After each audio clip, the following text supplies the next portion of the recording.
은혜도 이렇게 나누었는데, 그 부흥 집회를 계기로 해서 저희 교회가 한 단계 더 도약할 수 있기를 바랍니다. 그 말씀처럼 단순히 세상 속의 어둠 속에 짓눌려서 살아가는 것이 아니라 그 어둠 너머에 있는 빛을 보기를 바랍니다. 또한 그 어둠 넘어서 우리 삶에 주시는 하나님의 사랑과 능력을 발견할 수 있기를 바랍니다. 그래서 우리 교회에 오시는 모든 분들이 얼굴을 바라볼 때마다 참 빛이 나는군요. 참 아름답습니다. 사랑스럽습니다. 당신을 우리가 함께 칭찬합니다. 라는 이 말들이 멈추지 않는 이 교회가 될 수 있기를 바랍니다. 그래서 우리 교회만 나뉘는 것이 아니라 우리 교회를 통해서 캠퍼스가 변화되고 캠퍼스만 변화되는 것이 아니라 이 지역사회가 변화되면 놀라운 역사들이 일어나기를 바랍니다. 우리 보시면서요. 우리 서로를 한번 축복해 볼까요? 이 어둠을 뚫고 기상할 우리 함께 갈 동지들입니다. 당신을 축복합니다. 우리가 서로 함께 축복이 나누겠습니다.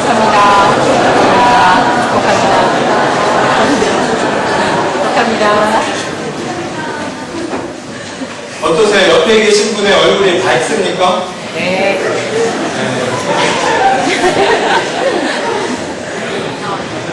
이 반응들은 뭔가요? 앞으로 밝아질 거라 우리가 예상을 하는 겁니다. 지난주 우리 동해 기간 동안에 제가 우리 강사 목사님을 모시고 이곳저곳을 왔다 갔다 하면서 이런 얘기 저런 얘기를 함께 나누었습니다. 특히 이제 서로에게 궁금한 것 중에 하나가 뭐였냐면 어떻게 해서 신학을 하게 되셨습니까? 어떻게 해서 목회자의 길에 접어들었습니까? 이게 사실은 그냥 궁금하더라고요. 저도 그렇지만 그 목사님도 사연이 좀 있으신 분이었습니다. 그리고 그곳에서 목회를 하는 데는 그런 사연이 있었더라고요. 제가 그분의 동의를 구하지 않고 저에게 하신 말씀은 우리 교회는 저와 일심동체라는 믿음 안에서 제가 이야기를 하려고 합니다. 그 목사님이 아시는 분은 아시겠지만 원래 의대생이었습니다. 의대를 다니시다가 어느 날 불현듯 이 자신의 삶에 대해서 되돌아보는 계기가 있었는데요. 그분이 의대를 다니면서 이 교회 교사로 봉사를 하셨습니다. 고등학교 학생들을 가르치는 교회 교사로 봉사하셨는데 한 여름방학에 이 교회에 이 고등부 수련회가 있었다고 합니다. 이 고등부 수련회를 떠나면서 아이들을 모집을 하는데요. 그 목사님이 당시에 이 어린 마음에 모집만 하는 것이 아니라 사람을 분리도 하는. 왜냐하면 이 고등학교 때 학생들이 여러 부류들이 많잖아요. 그래서 저 친구들이 같이 갔다가는 은혜를 체험하지 못하리라. 본인이 그런 생각이 들었던 모양입니다. 그래서 일부의 아이들을요, 일부러 같이 가자라고 이야기하지 않습니다. 그들도 수련회에 참석할 수 있는데도 불구하고 그들에게 이야기를 하지 않았던 거죠. 그래서 몇 명의 아이들이 수련회에 가지를 못하는 일이 벌어지게 됩니다. 그리고 이 목사님은 아이들을 데리고 고등부 수련회를 떠나서 그곳에서 하나님을 찬양하면서 많은 은혜를 체험했을 겁니다. 그런데 그 와중에 무슨 일이 발생을 했는가 하면 그때 이 목사님이 함께 가자고 하지 않았던 학생들 일부가 아이들만 수련회를 떠나니까 자기네들끼리 어디를 놀러간 거예요. 근데 그 놀러간 그 과정 속에서 그 한 아이가 죽고 말았어요. 이분이 다시 돌아와서 그 이야기를 듣고 엄청난 충격에 빠지게 된 거죠. 하나님을 찬양하고 하나님을 예배하기 위해서 건실하고 신실한 아이들과 모아서 수련회를 떠났는데 그 수련회를 떠난 그 기간 동안 자기가 함께 들어가지 않은 그 아이 중에 하나가 정말 죽고 말았다는 것에 이분이 큰 죄책감을 얻게 되죠. 자책감을 얻게 되죠. 그분이 의사가 되기 위해서 의대를 갔던 것은, 그래서 그렇게 열심히 공부를 했던 것은 다른 이유가 아니라 사람을 살리려는 자기 자신의 생각 속에서 갔는데 결국 한 생명을 어떻게든 자기로 인해서 죽고 말았다라는 이 자책감에 빠지게 됩니다. 그래서 어떻게 할 줄 모르는 그 젊은 날에 그 목사님 고통 속에서 고민하고 있는 거예요. 공교롭게도 그분에게 생명의 기운을 불어넣어주는 사람은 다름 아닌 그 교회 전도사님이었다고 합니다. 근데 사실 이분이 자신이 의대를 다니면서요, 목회자들, 특히 전도사님을 보는 이 눈이 굉장히 낮았습니다. 왜냐하면 이 이 우리 한국 사회에서 지금 여기도 그렇지만 의대생이라고 하는 것은 소수의 아주 뛰어난 학생들이 가는 것 아닙니까? 그리고 그분의 형제들도 지금 다 교수를 하실 정도로 굉장히 이 엘리트들이었습니다. 자기 눈에 보기에 지금 이 전도 다니는 가진 것도 없고요. 초라하게 짝이 없는 사람이에요. 그냥 교회를 다니면서 봉사하면서도 이 전도 다님에게서는 아무것도 이익과 얻을 것이 없다라고 그런 생각을 가지고 있었던 거예요. 그런데 정작 자기가 의대생이 되어서 사람 살릴 것이라 생각하면서 자기가 스스로 그런 자기 만족에 빠져 있을 때 결국 자기의 생각으로 인해서 한 생명이 죽고 그리고 그것으로 인해서 자기 스스로도 그 삶의 어려움 속에서 빠져나오지 못하는 그 순간 자신을 위로하고 자신에게 새로운 생명을 주었던 사람은 다름 아닌 그 교회의 전도사님이었다는 거예요. 그래서 그때 그분이 스스로 깨달음이 왔다라고 내가 생명을 살리기 위해서 내가 가야 할 길이 무엇인가. 그래서 그때 신학의 길을 가겠다라고 결심을 했다는 거예요. 그래서 아주 큰 결심을 하신 거죠. 다니던 의대를 관두고 이 감리교 신학대학을 들어가게 됐다라고. 이 또 한 번의 그분에게 있어서 인생의 변화가 있었던 또 한 번의 계기가 있습니다. 그건 바로 미국에 와서요. 이 신학교를 마치고 이 미국에 유학을 와서 공부를 하고 있었습니다. 이 시카고 지역에서 공부를 하다가 어느 날 이 함께 몇 명과 이 차를 타고 여행을 떠났습니다. 그 여행지는 그 멀 곳이 아니라 그 일리노이 대학 얼바나 샴페인이라고 하는 그곳에 여행을 갔던 겁니다. 근데 그곳에서 큰 교통사고를 당하고 그곳으로 사경을 헤매는 상황이 발생을 하게 됩니다. 근데 결국은 그분이 그 사고를 겪고 난 뒤에 다시 회복을 하게 되죠. 근데 그 회복을 하는 과정에서 자기가 서원을 하게 됩니다. 내가 새로운 생명을 다시 얻은 것, 이제 영혼의 생명을 얻는 것 뿐만 아니라 육신의 생명도 다시 살게 하셨으니 이왕이면 이곳에서 내가 생명을 살리는 목회를 하리라. 그래서 아무것도 없는 바로 그 일리노이 대학 캠퍼스에 목회를 시작하셨다는 겁니다. 그것이 그분이 지금까지 청년 선교를 시작한 이 계기가 되었다라고 저에게 이야기를 했습니다. 아주 극적인 반전도 있습니다. 또 그것을 통해서 그분이 가야 했던 길은 굉장히 어려운 길이죠. 청년 사역이라는 게 말처럼 쉬운 것이 아닙니다. 자신의 보름을 쥐어짜야 한다라는 표현을 하는 사람들이 그 정도로 고통스럽게 목회를 지금 17년 동안 계속해서 해오고 계십니다. 제가 그분과 그 이야기를 나누면서 저에게도 도전이 되는 부분들이 많았습니다. 하나님으로 받은 생명, 그 생명을 가지고 살아가는 우리, 그리고 그 신앙 속에서 또 하나님을 사랑하는 그 방식은 무엇입니까? 하나님은 우리를 아무런 조건 없이 사랑하셨는데 과연 우리는 사람들을 그렇게 사랑하고 하나님을 그런 신앙 속에서 바라보는가 하는 생각입니다. 그분은 자신이 철없었을 때 가졌던 신앙이 마치 율법주의자들이 가졌던 신앙처럼 좁은 신앙이라고 생각하고 있었던 것 같습니다. 그래서 마치 이것이 하나님을 사랑하는 것이고 이것이 진정한 신앙의 모습이라고 스스로 규정을 짓고 정의를 내리고 그것에 맞는 것이야말로 내가 참다운 하나님의 자녀로 살아가는 것이라고 생각했는지 모릅니다. 그런데 어느 순간 그것이 생명을 살리는 일이 결코 아니었음을 깨닫게 되고 그가 행한 것은 자신에게 주어진 모든 것을 묵묵히 받아들이며 나에게 아무 조건 없이 사랑을 했던 그 모습대로 나도 아무 조건 없이 사람들을 섬기며 사랑하며 라는 이 목회적 철학을 갖게 되었다는 겁니다. 저는 그 이야기를 지난주에 함께 들으면서요. 사랑에 대한 이야기를 하게 되었습니다. 하나님이 우리를 사랑하는 것.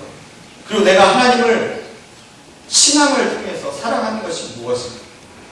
그리고 오늘 말씀처럼 내가 그 계명을 따라서 우리가 서로 사랑하라고 하는 그 말씀의 의미가 무엇인가. 오늘 말씀을 준비하면서 그 의미를 계속해서 되새기는 이 한 주였던 것 같습니다. 근데 제가 한 주 동안 이 사랑이라고 하는 것을 생각한 것은 기쁜 게 아니라 굉장히 힘들었습니다. 왜 부흥회 끝나고 나면 영적으로 더 힘들까요? 근데 이 사랑이라고 하는 것을 생각하면서 제가 너무 힘들었어요. 전에는 몰랐는데 사랑이라는 게 쉽다고 생각을 했는데 사랑이라는 게 생각을 하면 할수록 사랑처럼 무거운 게 없구나라는 생각을 하게 되었습니다. 그리고 그 사랑의 무게가 너무나 무거웠어요. 제가 앞으로 어떻게 살아야 할 것인가. 그리고 하나님의 자녀로서 또 하나님의 종으로 사랑을 하며 살라는 그 말이 얼마나 힘든 일인가 이 깨닫는 이 한 주였습니다. 이 제가 사랑이라고 하면 그 말의 정의가 굉장히 어렵다는 것을 너무나 잘 압니다. 사랑이라고 우리가 흔히 이야기를 하고 교회 오는 사람뿐만 아니라 세상 바깥에서도 사랑이라는 말을 많이 하죠. 근데 여러분 그 사랑의 의미가 과연 뭡니까? 제가 한 거의 20년 전에 어느 학교에서 15년 전이었으면 어느 학교에서 그 사회윤리를 가르치는 일이 있었습니다. 대학에서 사회윤리를 가르칠 때 학생들에게 이런 질문을 했습니다. 거기 학생들은 크리스찬들이 아니었던 학생들이 많이 있었겠죠. 사랑이 뭡니까? 라고 이야기를 하자 한 학생이 손을 들고 아무도 얘기 못하는데 그 학생은 껌이라고 이야기했죠. 사랑은 껌입니다. 그래서 이게 무슨 소리인가? 그래서 그게 무슨 말이냐 이야기를 했더니 껌을 좀 씹으면 달잖아요. 그래서 씹는다는 거죠. 단맛을. 그럼 씹다 보면 어떻게 됩니까? 단맛 씹다 보면 재미가 별로 없죠. 그래도 재미가 없어도 단맛에 씹던 그 관성의 법칙이 작용을 해서 그래도 어느 정도 계속 씹는다는 거예요. 습관처럼. 계속 씹다가 나중에는 단맛도 없고 이 아구가 아프기 시작을 하잖아요. 그럼 어떻게 됩니까? 뱉어버린다는 거예요. 그래서 시간이 지나면 어떻게 됩니까? 다시 단맛이 또 생각난다. 그래서 다시 껌을 사서 또 씹기 시작합니다. 제가 그 얘기를 듣고 어떻게 했겠습니까? 점수를 줬을까요? 받았을까요? 우리가 생각하는 사랑이 정말 그런 껌 같은 것입니다. 어쩌면 우리가 싸움도 사랑처럼 어떻게 보면 우리 인생의 가장 용이한 편리한 형태의 사랑은 그 모습과 크게 다르지 않는 것이 사실인지 모릅니다. 근데 사랑은 그보다 더 무거운 무게를 가지고 있다는 사실을 오늘 본문은 우리에게 이야기합니다. 이 저한테 사랑이라고 하는 말의 또 다른 정의는 제가 결혼식 때 저희 주례를 해주셨던 주례 선생님의 주례사 바로 거기에 그 사랑이라는 정의가 아직도 이룰 수가 없어요. 그 정신이 하나도 없는 통에 그 주례 하나도 안 들리죠. 근데 딱 한 문장만 제 귀에 들어왔는데 아직도 잊을 수가 없어요. 그때 그 주례사의 한 마디는 뭐였냐면 사랑은 명사가 아니라 동사입니다. 하는 이야기였어요. 사랑은 정의 내릴 수 있는 그 무언가가 아니라 사랑은 그 무언가를 위해서 내가 행하는 것. 이게 바로 사랑이라는 거예요. 많은 사람들이 사랑의 정의를 규정하려고 생각하죠. 내용이 무엇인가를 생각하며 살아간다는 거예요. 근데 실제로 사랑의 내용을 규정하기도 어렵고 규정해도 문제가 되는 게 사랑입니다. 하면 할수록 많아지죠.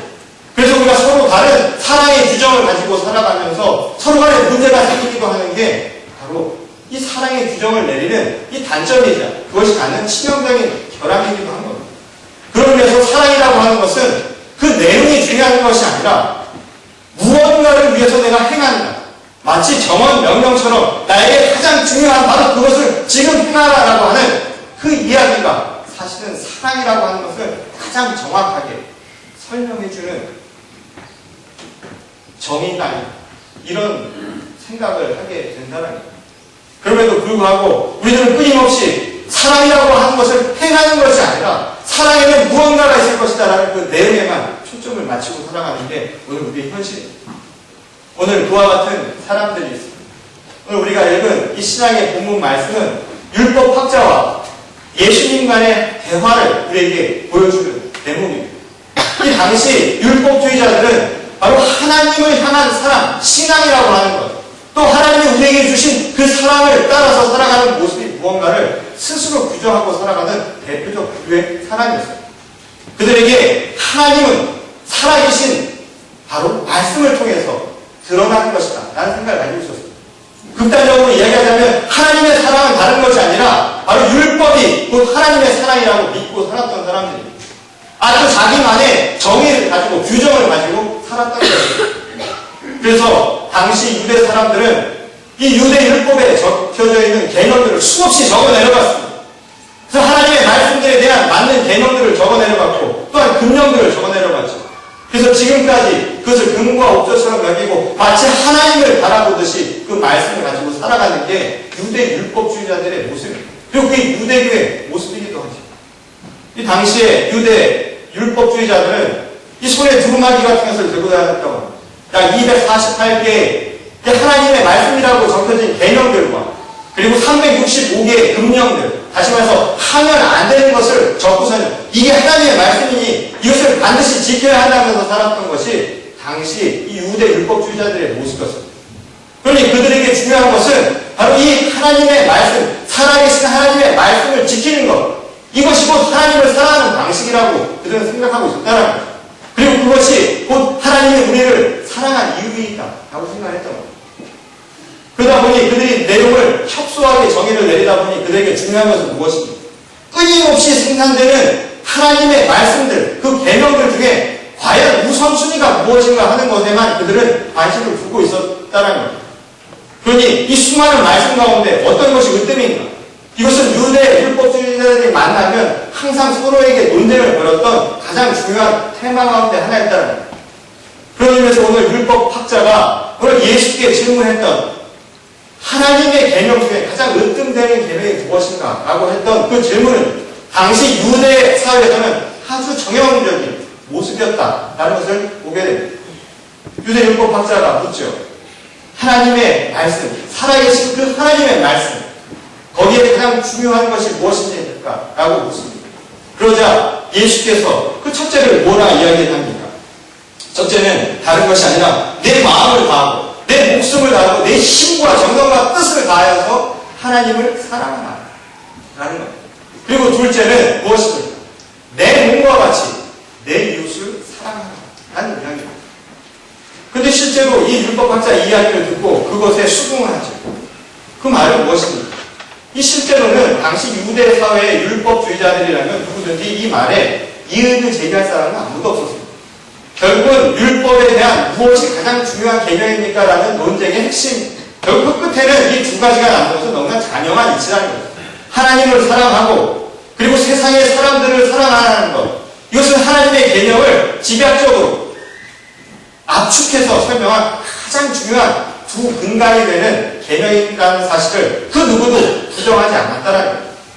그런데 문제는 이 유대 율법주의자들이 생각했던 바로 이 두 개념에 대한 중요성, 예수님이 지금 말씀하신 것과는 전혀 다른 화이한 상황이라는 사실이 중요하다는 거예요. 이 유대 율법주의자들에게는 그 모든 율법 가운데 무엇이 중요한가? 그것을 이야기하는 거예요. 마치 우리가 서로가 사랑을 이야기할 때 사랑의 핵심이 무엇입니까? 남녀가 서로 사랑을 할 때 우리가 서로 사랑하니까 이것은 지켜야 해. 이것이 사랑이야 라고 제1 계명을 두는 그 무언가, 그 첫 번째라고 하는 것에 유대 율법주의자들은 초점을 맞춘 반면에 예수님은 순위를 정하신 것이 아니라 그 계명의 핵심이 무엇인가를 우리에게 가르쳐주고 있다는 사실. 다시 말해서 유대 율법주의자들은 지금 핵심은 무엇인가? 가장 중요한 것은 바로 살아있는 하나님의 말씀, 율법이라고 하는 것을 지키는 것, 여기에 매몰되어 있다는 것. 사랑의 정의도 곧 율법이라고 하는 것을 지키느냐, 준수 여부에 달려있다는 것. 그것에 의해서 나머지 계명들을 설명하고 있었다는 것. 그러면 무슨 문제가 발생을 합니까? 사랑이라고 하는 것도 결국에 율법을 지키는 모습, 곧 사랑은 그 내용 자체가 의무감이 되어버린다는 얘기입니다. 사랑은 무언가를 위한 부차적인 것이 되어버린다는 거죠. 곧 율법을 지킨다는 것 안에서 나머지 모든 계명들은 다 부수적인 게 되고 만다라는 겁니다. 곧 하나님의 말씀을 지키기 위해서 나머지는 지켜야 할 의무사항이 되는 것이고요. 그리고 부수적인 것이고 도구가 되어버리고 수단이 되어버린다 이야기입니다. 곧 사랑이라고 하는 것을 아주 작게만 이야기하고 있는 까닭입니다. 반면에 예수께서는 오늘 이 이야기를 지금 첫째, 둘째로 이야기한다 해서 서열을 두는 것이 아니에요. 실제로 요한복음 15장 말씀에 보면 예수께서 무엇이라고 해요? 내가 너희에게 주는 계명은 다른 것이 아니라 바로 너희도 내가 너희를 사랑한 것처럼 서로 사랑하라. 라는 그 계명이에요. 근데 이 말씀의 핵심은요, 사랑하라라는 명령이죠. 그 사랑의 내용이 무엇인가를 이야기하고 있지는 않다 이야기입니다. 그러면서 말씀하시기를 너희도 내가 사랑하는 것처럼 서로 사랑하면 나의 친구가 될 수 있을 것이다. 라는 이야기를 하는 거예요. 마치 위에서 아래로 내려온 것처럼 사랑은 정의되어져 있고 특별한 그 무엇인가라고 작게만 규정하고 사랑하는 것이 아니라 사랑은 더 넓은 것이고 우리에게 이야기하는 거예요. 그리고 하나님을 사랑하는 것처럼 서로를 사랑하는 것이 순위를 두고 어떤 것이 더 위에 있는 것이 아니라 사실은 매 한 가지를 우리에게 이야기하고 있다는 거예요. 그러니 오늘 둘째 말씀에서도 이야기하는 것처럼 내 이웃을 내 몸처럼 사랑하라. 이 계명보다 더 큰 것은 없다고 이야기하지 않습니다. 다시 말해서 유대 율법주의자들은 하나님의 신앙을 오직 한 가지 뿐이었습니다. 율법에만 매몰되어 있었다 이야기입니다. 그러나 예수께서 말씀하신 것은 그것이 아니라 첫째, 둘째로 이야기했을 뿐이지 결국에는 그 모든 것이 똑같은 사랑임을 우리에게 가르쳐주고 있다는 거예요.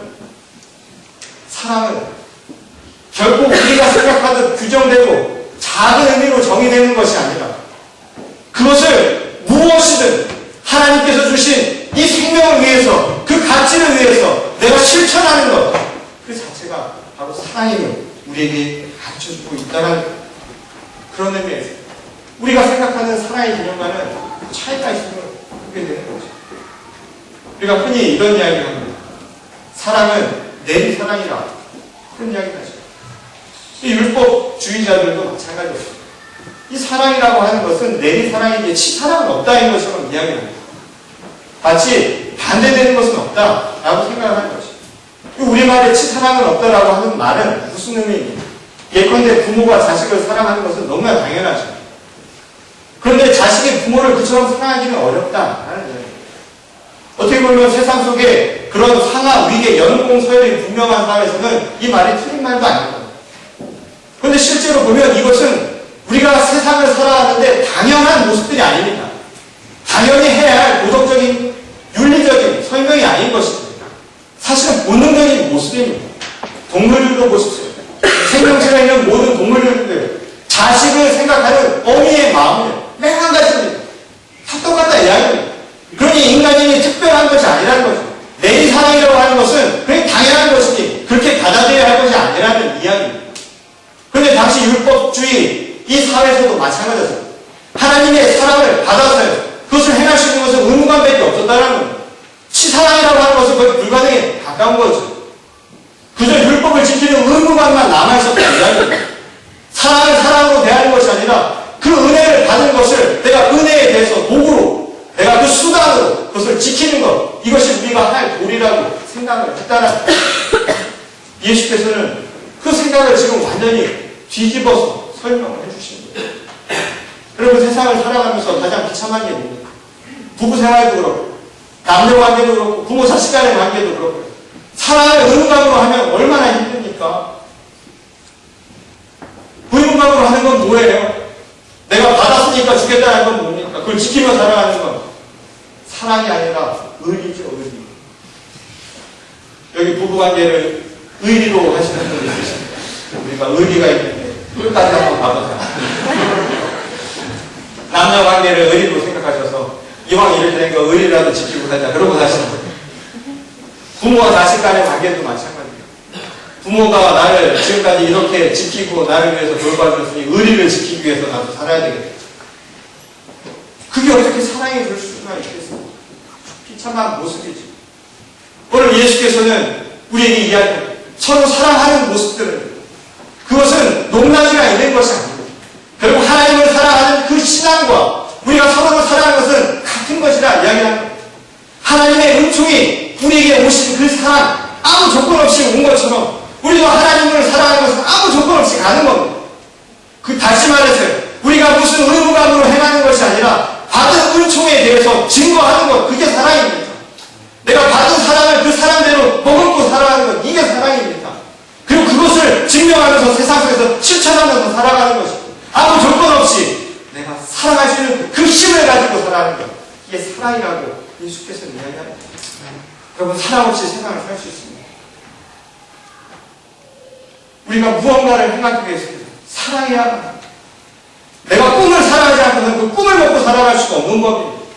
내가 비전을 향해서 나아가기 위해서 내가 그것을 사랑하지 않고서는 한 발치도 나갈 수 없는 게 인간의 모습입니다. 그래서 사랑하면서 사랑하는 것. 그게 바로 우리에게 주신 하나님의 축복임을 예수께서는 다시금 설명을 해주고 계셨던 겁니다. 그리고 그것은 단순히 위에서 내려오는 내리 사랑이 아니라 어쩌면 우리가 서로 간에 섬기며 살 수 있는 올린 사랑, 밑에서 위로 섬길 수 있는 것도 사실은 다른 것이 아님을 우리에게 가르쳐주고 있는 말씀이라는 것입니다. 오늘 또 다른 본문 말씀인 구약의 말씀은 이를 우리에게 설명해주는 대표적인 이야기 가운데 하나입니다. 오늘 룻기의 본문 말씀을 보면 이 나오미와 그의 두 며느리를 앞두고 벌이는 눈물 없이는 볼 수 없는 장면을 오늘 본문 말씀에 넣습니다. 이방 땅에 기근이 왔습니다. 사실은 기근 때문에 그쪽으로 이주해서 살다가 그 이방 땅에서 이 나오미는 자신의 남편과 두 아들을 잃습니다.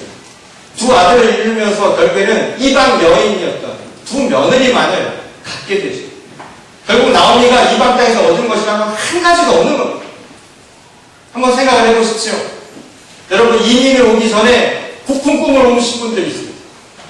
유학을 올 때 부푼 꿈을 가지고 여기까지 왔는데 막상 와서 아무것도 얻은 게 없이 다시 내려가는 겁니다. 오히려 잃어버리는 겁니다. 가진 것 없이 잃어버리는 그런 상황이에요.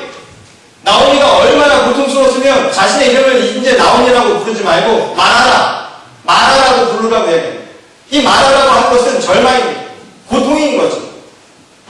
나오미라는 이름은 기쁨이라는 뜻입니다. 그러니 내가 절망 속에 있는 내 이름이 그게 오히려 내 삶을 더 잘 드러내 주시는 것이 아닌가. 그 자주 섞인 푸념을 할 만큼 그의 삶은 아주 비참한 상황이었어요.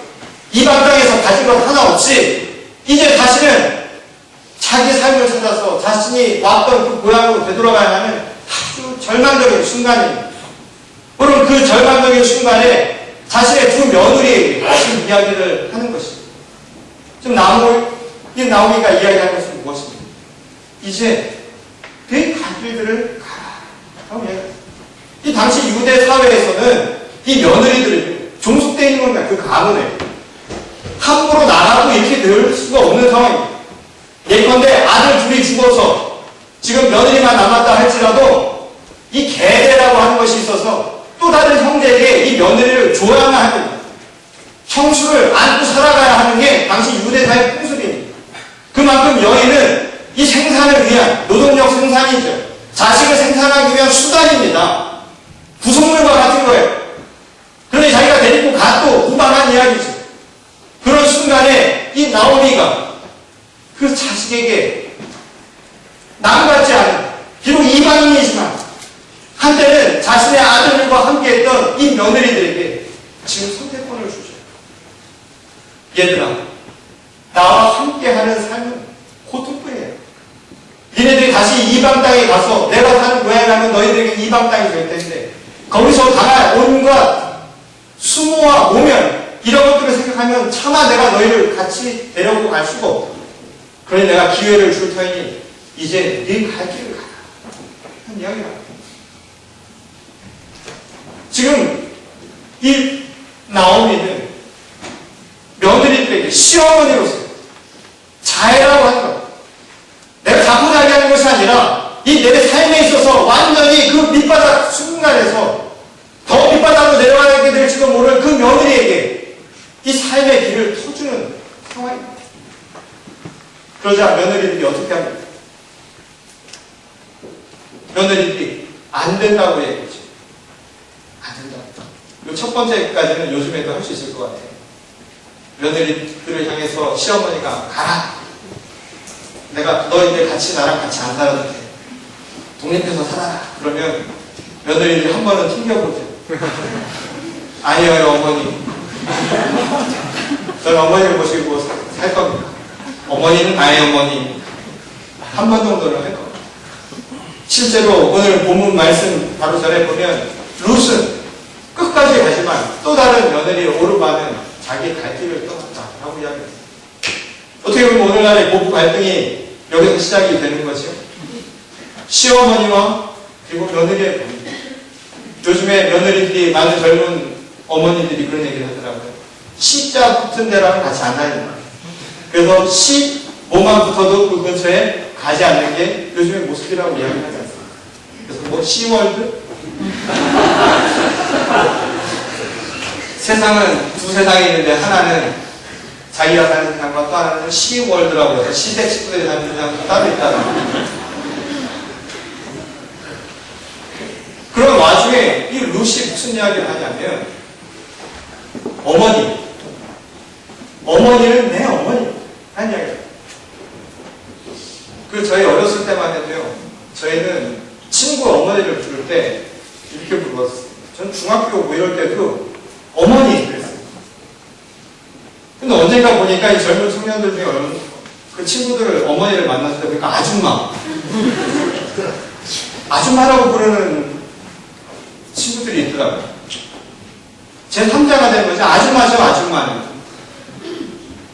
제가 미국 와서 더 놀란 건 뭐냐면 저희 애 학교에 갔더니 저희 애 친구들이 저를 혁인이라고 불러요.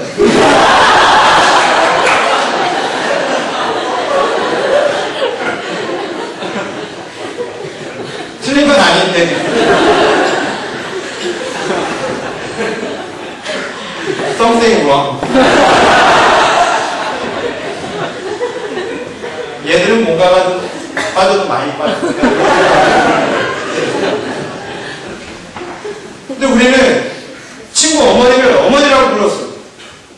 제가 군에 있으면서도요, 가장 슬펐던 순간이 언제였냐면, 그러면서 기뻤던 순간이 제 어머니를 보지 못하는 그 순간에 제 동네 어머니를 볼 때 마음이 달라졌어요. 내 어머니 같으니까. 내 어머니예요. 그분이 다른 게 아니에요. 제가 이민 와서 이제 이민이 됐죠. 이곳에서 목회를 하면서 우리 권사님, 집사님들 만나게 됐어요. 그리고 젊은 청년들을 만나게 됐어요. 저도 하나님의 뜻이 있어서 이곳까지 오는 줄 압니다. 지난주 그 목사님의 고백처럼 저의 간증도 마찬가지입니다. 저에게 있어서 여러분들이 어떤 존재입니까?